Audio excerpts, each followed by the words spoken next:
यश शाह हैं अहमदाबाद से। कह रहे हैं कि प्रमाणों के 3 प्रकार पतंजलि ने कहे हैं, प्रत्यक्ष, अनुमान और आगम। कह रहे हैं प्रणाम आचार्य जी। प्रत्यक्ष प्रमाण की व्याख्या में पदार्थ शब्द का उपयोग किया गया है, पर बात यहाँ निश्चित रूप से आत्मा की तो नहीं की जा रही होगी। तो ऐसा कौन सा पदार्थ है आचार्य जी जो प्रत्यक्ष भी नहीं और अनुमान से भी न जाना जा सकता हो? क्या यहाँ पर पदार्थ से आत्मा से ही आशय है? कृपया मार्गदर्शन करें। अत्यंत उत्साहित हूँ इस कोर्स से और आपसे जुड़कर। शत शत नमन। नहीं,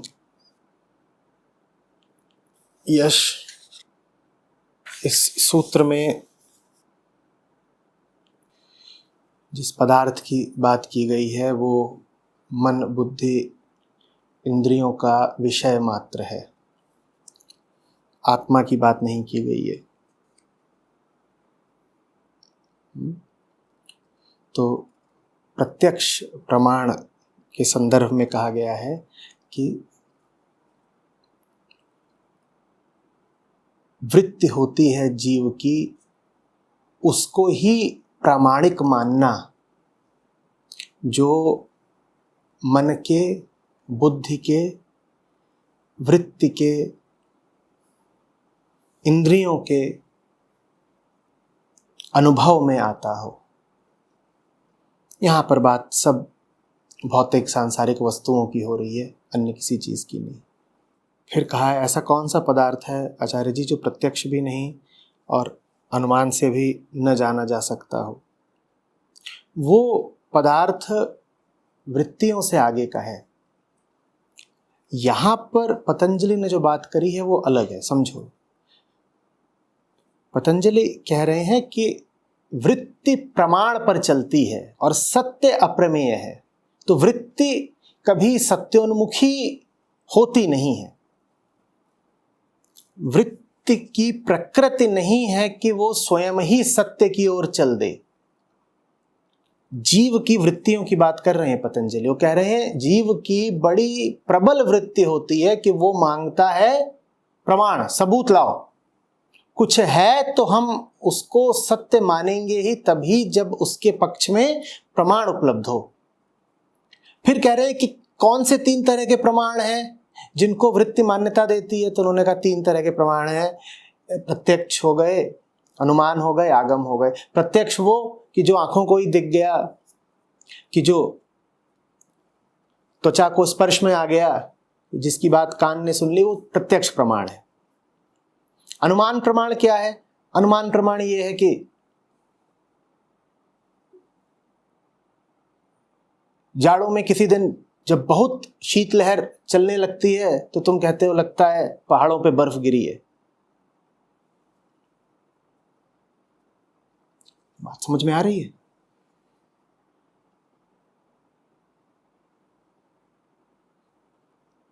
कि साफ साफ नहीं पता क्या हो रहा है, जो हो रहा है वो इंद्रियों के अनुभव का नहीं है, लेकिन मन बुद्धि की सहायता से अनुमान लगाए ले रहा है। तो ऐसे प्रमाण को भी वृत्ति मान्यता दे देती है। और आगम प्रमाण क्या होता है? कि जानकारों ने कोई बात कही है, ऐसे जिनमें जीव की श्रद्धा है, तो उसको भी वृत्ति मान लेती है। वो कहती है भाई ऐसे लोगों ने कहा है जो यकीन के काबिल हैं, तो उनकी बात भी प्रामाणिक ही होगी। लेकिन कुल मिलाकर के बात यहां पर तो अटक ही गई कि बिना प्रमाण के वृत्ति आगे नहीं बढ़ती। वो सत्य से भी कहती है अपने होने का सबूत दो, और सबूत वो उस तरह से देता नहीं जिस तरह से वृत्ति मांगती है।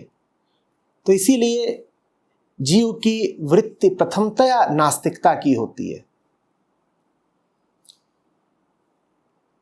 आस्तिकता में प्रवेश करना पड़ता है, नास्तिकता प्राकृतिक होती है। यही कारण है कि असली रूप से आस्तिक लोग हमेशा बस मुट्ठी भर होते हैं, क्योंकि आस्तिकता सही पूछो तो अर्जित करनी पड़ती है, और नास्तिकता वो तो शरीर के साथ ही मिल जाती है। नास्तिकता का मतलब ही है प्रमाण पर चलेंगे। और कौन सा प्रमाण? जो आंख से दिखाई देता हो, बुद्धि जिसका आकलन कर पाती हो, या जिस पर अहंता भरोसा करती हो। ये तीन तरह के हुए: प्रत्यक्ष, अनुमान, आगम। जो आंख को दिखाई देता हो ये हुआ प्रत्यक्ष प्रमाण, बुद्धि जिसका आकलन कर ले वो हुआ अनुमान प्रमाण, और अहम जिस पर भरोसा करता हो वो हुआ आगम प्रमाण। तो जीव ऐसा होता है। अब सत्य इन तीनों ही कोटियों में आता नहीं है।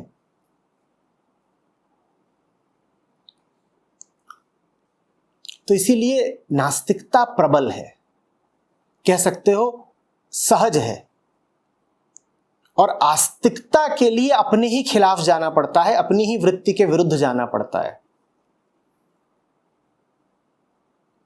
आत्मा नहीं है ये बात तो प्रत्यक्षतः प्रमाणित लगती है। कहां है आत्मा बताओ? लोग कहते हैं ना, बताओ कहां है आत्मा। नास्तिक तो कहता ही है कि आत्मा नहीं है क्योंकि कहीं दिखाई नहीं देती। आस्तिक भी बराबर की मूर्खता करता है। वो कहता है आत्मा है, शरीर के अंदर होती है, शरीर फाड़ के बाहर निकलती है, मृत्यु के समय शरीर छोड़ जाती है। वो भी यही कह रहा है कि आत्मा है क्योंकि आत्मा का प्रमाण है। ले देकर वो भी यही कह रहा है कि आत्मा को मैं तभी मान रहा हूं जब आत्मा अपना प्रमाण दे रही है। नास्तिक कह रहा है आत्मा को मैं नहीं मान रहा क्योंकि आत्मा का कोई प्रमाण नहीं है, और आस्तिक कह रहा है मैं आत्मा को मान रहा हूं क्योंकि मुझे आत्मा का प्रमाण मिल गया है।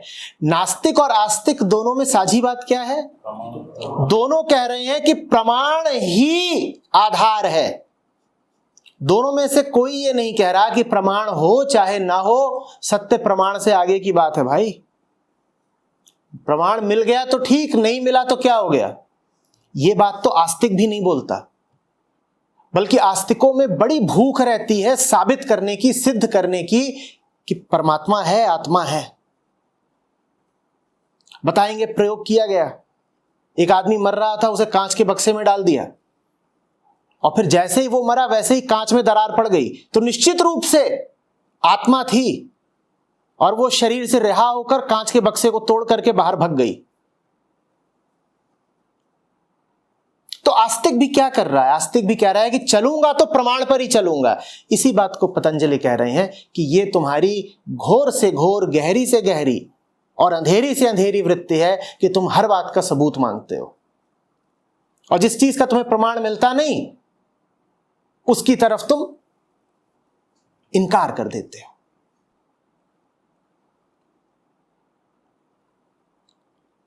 सत्य अप्रमेय है। सत्य का अगर कोई प्रमाण है तो वो तुम खुद हो।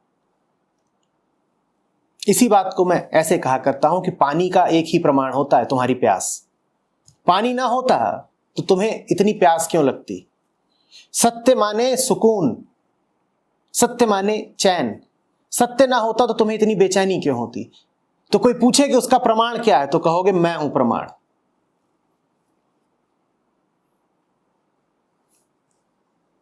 हर सांस ही कहती है हम हैं तो खुदा भी है। उसके होने से हम हो ना हो, हमारे होने से यह बात बिल्कुल जाहिर है कि वो है। हमें नहीं पता कि हमें उसने रचा है कि नहीं रचा है, द्वैत है कि अद्वैत है, वो हमें रच करके कहीं छुप के बैठा है, या वो स्वयं ही अपनी रचना बन गया है। ये सब हम नहीं जानते, लेकिन हम इतना जानते हैं कि हम बड़े बेचैन हैं, और अगर हम बेचैन हैं तो चैन भी कहीं होगा। बिना चैन के बेचैनी का क्या सबब?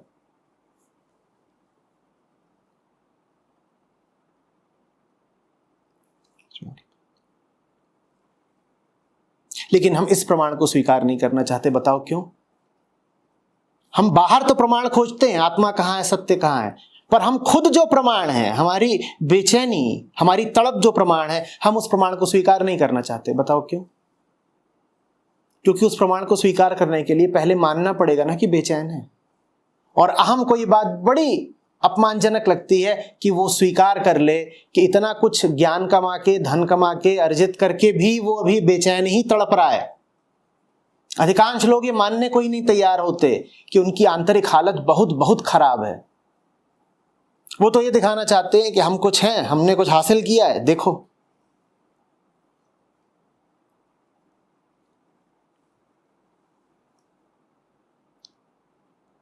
सत्य का सबूत ही यही है कि सब कुछ हासिल करने के बाद भी तुम अपूर्ण हो।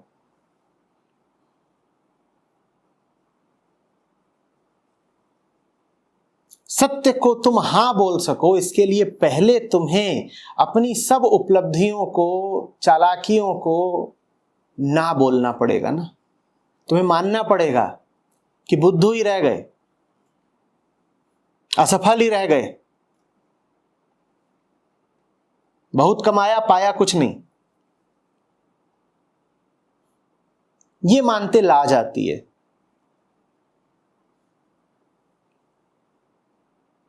और फिर चित्त तो हम जानते हैं कि स्मृति पर चलता है। कोई झूठ अपने आप से ही 100 बार बोलो तो स्वयं को ही लगने लगता है कि सच है। 100 बार अपने आप को ही बोलोगे कि मैं तो बड़ा काबिल आदमी हूं और बड़ा सफल आदमी हूं, तो तुम्हें खुद ही लगने लग जाएगा कि शायद मैं कुछ हूं। झूठ बोलते बोलते तुम भूल ही जाते हो कि भीतर का खौफनाक सच क्या है।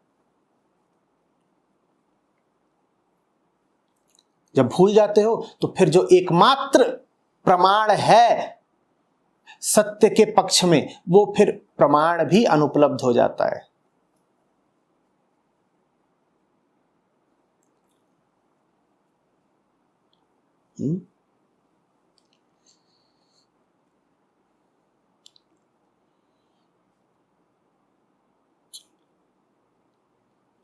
दुनिया में जो चीजें हों उनको प्रमाण की कसौटी पर खूब जांचना,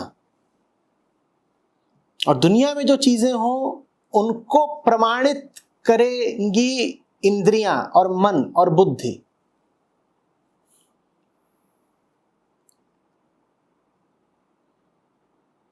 दुनिया में कुछ भी स्वीकार मत कर लेना यूं ही, अगर उसके पक्ष में प्रमाण उपलब्ध ना हो। बात बात पर कहना कैसे मान ले, प्रमाण दिखाओ।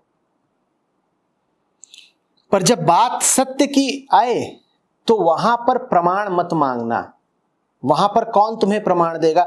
तुम ही तो प्रमाण हो। यह विवेक रखना बहुत जरूरी है। हम उल्टा चलते हैं। दुनिया की चीजों को हम बिना प्रमाण के ही मान लेते हैं।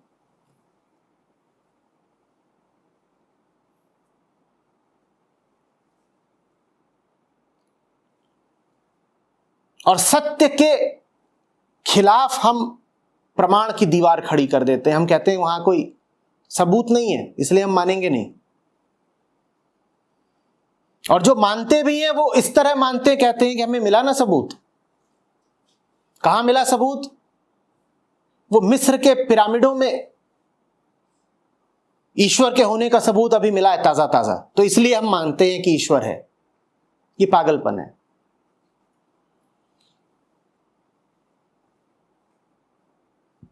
दुनिया में बिना सबूत पाए कुछ मानना नहीं, नहीं तो अंधविश्वासी हो तुम। और मालिक की जब बात आए तो वहां सबूत मांगने की जरूरत नहीं। वहां अगर सबूत मांग रहे हो तो दुर्बुद्धि हो तुम। तो संसार की चीज़ों पर प्रमाण की बात हुई तो उसमें प्रमाण इसी तक कसौटी यही होगी ना कि जैसे कोई भी इंद्रिय का सुख है तो वो शांति या चैन दे रहा है कि नहीं, कसौटी यही हुई। दो बातें हैं। पहली तो ये कि जिस वस्तु को तुम मान रहे हो कि अस्तित्वमान है, वो है भी या नहीं है। और दूसरी बात यह कि जिस वस्तु को तुम जो मान रहे हो वो वही है या नहीं है, दो बातें होती हैं। एक तो चीज होती है कि तुम्हें विश्वास है कि भूत होते हैं, यहां पर प्रमाण मांगने का अर्थ होता है पूछना कि है भी या नहीं है। और दूसरी चीज होती है कि तुम किसी को अपना बड़ा हितैषी समझ रहे हो। अब जिसको तुम अपना हितैषी समझ रहे हो वो है, उसकी हस्ती से इनकार नहीं कर सकते, वो भूत नहीं है, वो है तो, पर क्या वो हितैषी है, ये जांचना, इसका प्रमाण मांगना। भूत होते हैं कि नहीं होते हैं इसका तो तुमको सीधे सीधे वैज्ञानिक प्रमाण मिलेगा कि जांच लिया कि पदार्थ की हस्ती है भी या नहीं है। और दूसरी बात कि कोई व्यक्ति है तो, पर तुम्हारा हितैषी है या नहीं, इसके लिए तुमको आंतरिक प्रमाण चाहिए, इसके लिए तुमको विवेक चाहिए। तो दुनिया में इन दो चीजों की जरूरत होती है।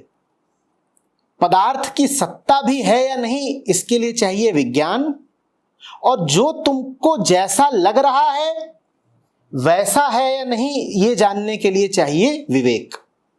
कोई तुम्हारा हितैषी है या नहीं ये विज्ञान नहीं बता पाएगा। पर रेत में तुमको मरीचिका दिख रही है, तुम्हें लग रहा है कि रेगिस्तान में पानी ही पानी है, वहां पानी है या नहीं ये तुमको विज्ञान जरूर बता देगा। तो संसार में ये दोनों चीजें चाहिए, विज्ञान और विवेक। पर न विज्ञान से और न ही विवेक से तुमको परम सत्ता के होने की आश्वस्ति मिल जाएगी। परम सत्ता के होने की आश्वस्ति मिल ही नहीं सकती तुमको। परम सत्ता का होना संदेह के परे है, और यह बात जाहिर होती है इससे कि तुम सदा संदेह में रहते हो। तुम्हारे दिन भर के संदेह ही तो गवाही देते हैं इस बात की कि दुनिया में जो कुछ है उससे तुम्हारा संदेह दूर नहीं हो रहा है। कुछ होगा दुनिया के पार का, वहीं पर जाकर तुम संशय से मुक्त हो पाओगे। दुनिया का बड़ा से बड़ा ज्ञानी भी क्या संशय के पार चला जाता है? सब कुछ जानते हो तुम ब्रह्मांड के बारे में, तो भी क्या तुम्हारे मन से मूल संशय मिट जाएगा? शक शुबहे तो लगे ही रहेंगे ना। तुम्हारे शक बताते हैं कि परमात्मा बेशक है।